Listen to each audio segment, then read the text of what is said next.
So I'm going to use the Polar Grid tool.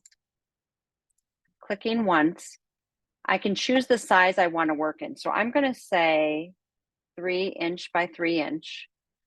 I'm going to say 0 concentric dividers and, oh no, I'm sorry, 0 radial dividers and 10 concentric dividers. And I'm going to skew them kind of, I think 30%. And I'm going to say, okay. So here's a way you can make them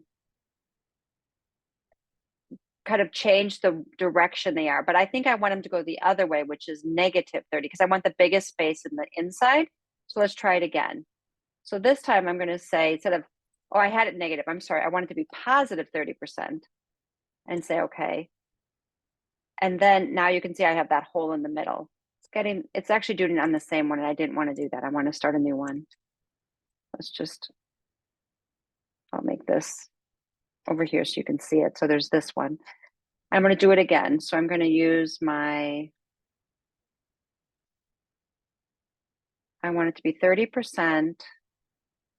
I'm going to do 10. Maybe I don't want 10. Maybe I want 8. Say, okay.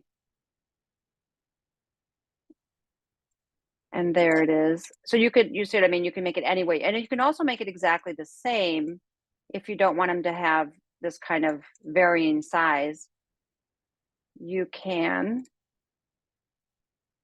say 0 skew, or maybe just 5% or something.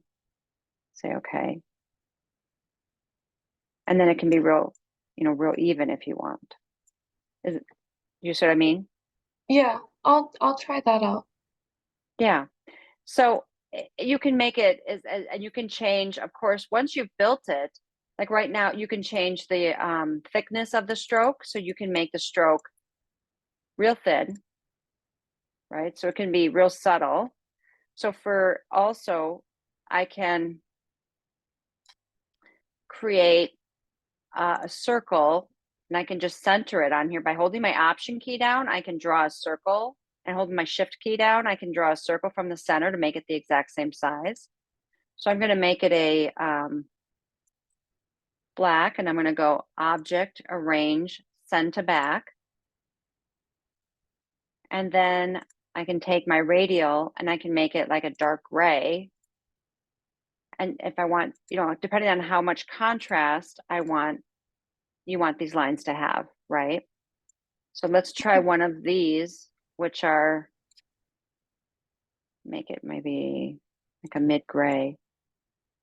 It can kind of start. And then you can also take, using your direct select tool, and say, well, I don't want this middle one. I wanted a bigger hole in the middle. And if I don't want so many, I can kind of also adjust by just taking things out too. So it's a lot of flexibility. Okay. Okay, yeah, thank you. I'll try that and then update it on the board. Is there any way you could look at my second design that Yep. I have posted? Absolutely. I don't know if it